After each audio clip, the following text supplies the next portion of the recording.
Good morning dear student. आज class 10th का हमें पढ़ना है अवतल दर्पण प्रतिबिंब बनने के नियम, जो हमने 4 पढ़ रखा था। देखिए, जब वस्तु सी और एफ के बीच में हो तो हमने प्रतिबिंब बताया था।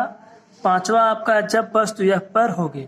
तो पहले हम क्या बनाएंगे, अवतल दर्पण बनाएंगे। चलिए देखिए, हम अवतल दर्पण बनाते हैं। आपका अवतल दर्पण होता है क्या है, जिसका परावर्तक पृष्ठ अंदर की ओर वक्रित हो। हमने अवतल दर्पण बनाया। अवतल दर्पण के इधर के भाग को क्या कर दे रहे हैं, छावा दे रहे हैं, छाया कर दे रहे हैं, जिसको हम कह सकते हैं पॉलिश किए हैं। देखिए, अवतल दर्पण है और इसका ये बिंदु हमारा क्या है, केंद्र है। ठीक है, केंद्र, और इसके एक मध्य बिंदु पे यहाँ पर आता है पी, जो अवतल दर्पण के परावर्तक पृष्ठ के मध्य बिंदु होता है, उसको हम कहते हैं पी ध्रुव। और सी और पी को मिलाने वाली एक काल्पनिक रेखा होती है, जिसको हम क्या कहते हैं, मुख्य अक्ष। तो ध्यान से आप देखते जाइए। देखिए, हमारा यह मुख्य अक्ष है। सी और एफ को मिलाने वाली एक काल्पनिक रेखा होती है, डॉट डॉट से दर्शाया जाता है या वैसे। और इसके मध्य में आपका एक बिंदु होता है एफ। चलिए मैं आपको यहाँ से देख लेते हैं। इसके मध्य में आपका 5 है, तो आपका 2.5 होगा। 5 से ज़्यादा है तो 2.5 पॉइंट इतना हो जाएगा। आपका यहाँ फोकस होगा, जिसको हम कैपिटल एफ से दर्शाते हैं, मुख्य फोकस। अब देखिए, हमें बनाना है तो हम तो एक नियम जानते हैं। मान लो हमने क्या बताया, वस्तु कहाँ पे हो, एफ पर हो। तो मान लो सपोज हमारा एक कोई वस्तु एफ पर है। सपोज हमारा ये वस्तु एफ पर है, ए है, जिसका नाम ए और बी दे दिया, ए और बी दे दिया। अब मुख्य अक्ष के समांतर वाले प्रकाश किरण हमेशा कहाँ से होकर गुजरती है, मुख्य फोकस से। तो सपोज ये आपतित किरण है। कौन सी किरण है, आपतित किरण। देखिए, हेड है आपका, एरो जो बता रहा है, एरो का हेड बता रहा है कि ये आपतित किरण है। प्रवर्तन के पश्चात कहाँ से गुजरती है, मुख्य फोकस से होकर गुजरती है। तो हमने चलिए मुख्य फोकस से होकर गुजार दिए, परावर्तित किरण हो गया। दूसरा हम चाहते हैं वक्रता केंद्र से गुजारने के लिए। तो हम कल्पना कर लेते हैं, आपका वक्रता केंद्र से जा रही है, तो ये आपकी आपतित किरण है। ऐसे हमने कल्पना के लिए आपतित किरण है। परावर्तन के पश्चात वक्रता केंद्र से जाने वाली प्रकाश किरण उसी माध्यम में वापस आ जाती है। तो देखिए, आपतित किरण यहाँ से हो गया, फिर इसी माध्यम जब वापस आ रहे तो हमने एरो इधर लगा दिया। तो क्या ये दो परावर्तित किरण कहीं प्रतिच्छेद हो रहे हैं, नहीं प्रतिच्छेद हो रहे हैं। तो हमारा इससे पता चल रहा है कि जब वस्तु एफ पर होगा, प्रतिबिंब अनंत पर बढ़ेगा। प्रतिबिंब कहाँ बनेगा, अनंत पर बनेगा। प्रतिबिंब की साइज क्या होगी, वस्तु से बहुत बड़ा होगा। 5वां पॉइंट आपका है। छठा है, जब वस्तु फोकस तथा ध्रुव के बीच में, अर्थात एफ और पी के बीच में। तो देखिए, चलिए हम बनाते हैं। देखिए, जब वस्तु फोकस तथा ध्रुव के बीच हो, अवतल दर्पण, तो पहले अवतल दर्पण बनाते हैं। ध्यान दीजिए। चलिए अवतल दर्पण का हम निर्माण करते हैं। आपका प्रकार द्वारा आपको इसके द्वारा हम आपको क्या बना रहे हैं, अवतल दर्पण। इसके इस भाग को हम क्या कर रहे हैं, शैडो कर दे रहे हैं। उभरे हुए भाग को शैडो कर दे रहे हैं, जिसको हम कहते हैं पॉलिश कर दिए गए, कलई। और जहाँ ये पेंसिल रखे थे, देखिए नीडल था आपका, ये था। तो ये पॉइंट हमारा क्या है, ध्यान दीजिए, ये पॉइंट हमारा सी है, जिसको हम पेन से लिख दे रहे हैं। चलिए हाईलाइट कर सी। और इसके सेंटर में, परावर्तक पृष्ठ के सेंटर में हमारा एक बिंदु पी होता है, जिसको हम ध्रुव कहते हैं। और सी और पी को मिलाने वाली एक काल्पनिक रेखा हो, जिसको हम कहते हैं मुख्य अक्ष। सी और पी को मिलाने वाली एक काल्पनिक रेखा होती है, जिसे हम कहते हैं मुख्य अक्ष कहते हैं। ठीक है।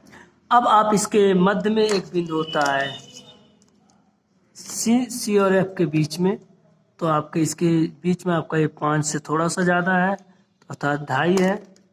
2.5 से थोड़ा सा ज़्यादा हम कर देते हैं। आपका यहाँ पर ये बिंदु हमारा हो गया क्या, एफ। तो हम इसको लिख देते हैं एफ। अब वस्तु कहाँ हो, सी और एफ के बीच। देखिए, जब वस्तु फोकस तथा ध्रुव के बीच, अर्थात एफ और पी के बीच में हो, इसके बीच में कहीं भी आपका वस्तु हो। मान लो हम वस्तु यहाँ पर रख दिए, यहाँ पे हमने रख दिया। वस्तु हमारा ए है, ए बी है। इस वस्तु का नाम हम दे देते हैं ए और बी। तो देखिए, मुख्य अक्ष के समांतर आने वाली आपतित किरण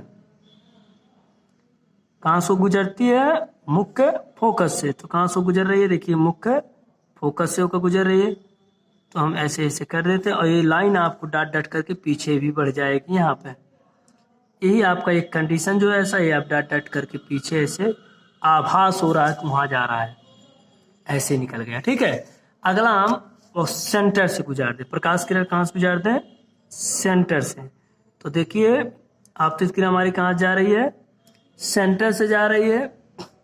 सपोज हमने सेंटर से किया और परावर्तित सेंटर पे से होकर जाने वाली प्रकाश किरण उसी माध्यम में वापस आती है, डॉट डॉट करके हमने इसको आगे ऐसे बढ़ा दिया। तो ये बिंदु आपका यहाँ, ये आपतित किरण हो गई, ये सेंटर से होकर जाने वाली प्रकाश किरण उसी माध्यम वापस। तो हमारा ये आभासी यहाँ पर जाकर प्रतिबिंब क्रॉस हुआ है। तो वस्तु का प्रतिबिंब कहाँ बन रहा है, ध्यान दीजिए, वस्तु का प्रतिबिंब यहाँ पर कहीं पीछे बन रहा है, अर्थात ए डैश और बी डैश। तो इस फिगर से हमें पता चल रहा है, हम इसको चलिए यहाँ लिख देते हैं, हाईलाइट कर देते हैं ब्लैक पेन से,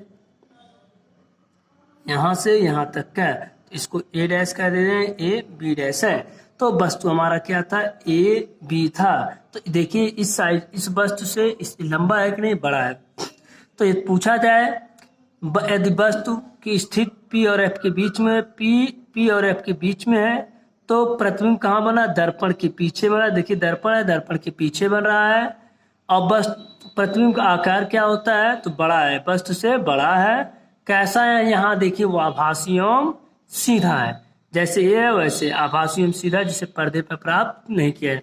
तो आपने 6 फिगर देख लिया जो हमने उस दिन बनाया था, आप देख लीजिए। पहला फिगर था, ये 5 है, ये आपका 5वां है, ये आपका चौथा फिगर है। आगे देख लीजिए, ये चौथा आपका गलत हो गया था, आपका ये तीसरा है, देख लीजिए तीसरा, जब वस्तु वक्रता केंद्र पर हो। और आपका ये दूसरा फिगर हमने बना रखा है, आप अच्छी तरह से कॉपी बना लेंगे। और आपका ये पहला फिगर है, देख लीजिए। ठीक है, तो अब आते हैं इनसे सारणी बनाते हैं, एक विवरण बनाते हैं। हमने देखिए विवरण बना रखा, तैयार किया है कि अवतल दर्पण द्वारा किसी वस्तु की विभिन्न स्थितियों के लिए बने प्रतिबिंब का विवरण दिया गया है। पहला हमने क्या लेता है, जब वस्तु अनंत पर था, तो प्रतिबिंब की स्थिति, प्रतिबिंब कहाँ पर बना था, फोकस पर बना था। प्रतिबिंब का आकार क्या था, अत्यंत छोटा, वस्तु के सापेक्ष बहुत छोटा था। प्रतिबिंब की प्रकृति क्या है, वास्तविक एवं उल्टा। दूसरा, वस्तु सी से परे, अर्थात अनंत और सी के बीच। सी से परे मतलब सी से दूर, या कह सकते हैं अनंत और सी के बीच। तो प्रतिबिंब की स्थिति कहाँ होगी, सी और एफ के बीच। कहाँ बना है, सी और एफ के बीच, मतलब वक्रता केंद्र और फोकस के बीच। प्रतिबिंब का आकार कैसा होगा, छोटा होगा। कैसा होगा, छोटा होगा, मतलब वस्तु के सापेक्ष छोटा होगा। प्रतिबिंब की प्रकृति क्या होगी, वास्तविक एवं उल्टा। देखिए बेटा, ये 6 पॉइंट आपको बहुत जरूरी याद करना है। 1 नंबर के क्वेश्चन में, न्यूमेरिकल में, हर जगह इसका प्रयोग होता है। इसलिए हमें फिगर है 6 बनाने आना चाहिए। और इनके ये आपके जो पॉइंट हमने बता रहे हैं वो बहुत इंपॉर्टेंट है, याद करना। जब वस्तु सी पर हो, तो सी पर हो तो प्रतिबिंब की स्थिति भी सी पर होगी। वस्तु प्रतिबिंब का आकार कैसा होगा, मतलब वस्तु कितना बड़ा होगा, प्रतिबिंब कितना बड़ा होगा, तो वस्तु के बराबर होगा। प्रतिबिंब की प्रकृति वास्तविक एवं उल्टा। चौथा है, जब वस्तु एफ और सी के बीच में होगा, मुख्य फोकस और वक्रता केंद्र के बीच, तो हमारा प्रतिबिंब सी और अनंत के बीच होगा। सी से परे हम कह सकते हैं सी से दूर, या सी और अनंत के बीच, यहाँ सी से दूर भी कह सकते हैं, वस्तु से बड़ा होगा। प्रतिबिंब का आकार वस्तु से बड़ा होगा, वास्तविक एवं उल्टा होगा। जब वस्तु एफ पर है तो प्रतिबिंब की स्थिति अनंत पर होगी, वस्तु क्या होगा, बहुत बड़ा होगा, वास्तविक एवं उल्टा होगा। तथा जब एफ और पी के बीच में होगी, या एफ और पी के बीच में होगी, दर्पण के पीछे बनेगा, बड़ा बनेगा, आभासी एवं सीधा। ये छठा पॉइंट बहुत इंपॉर्टेंट है इसके लिए। छठा फिगर जो हमने आपको बनाया है, ये छठा फिगर और ये छठा पॉइंट बहुत इंपॉर्टेंट है।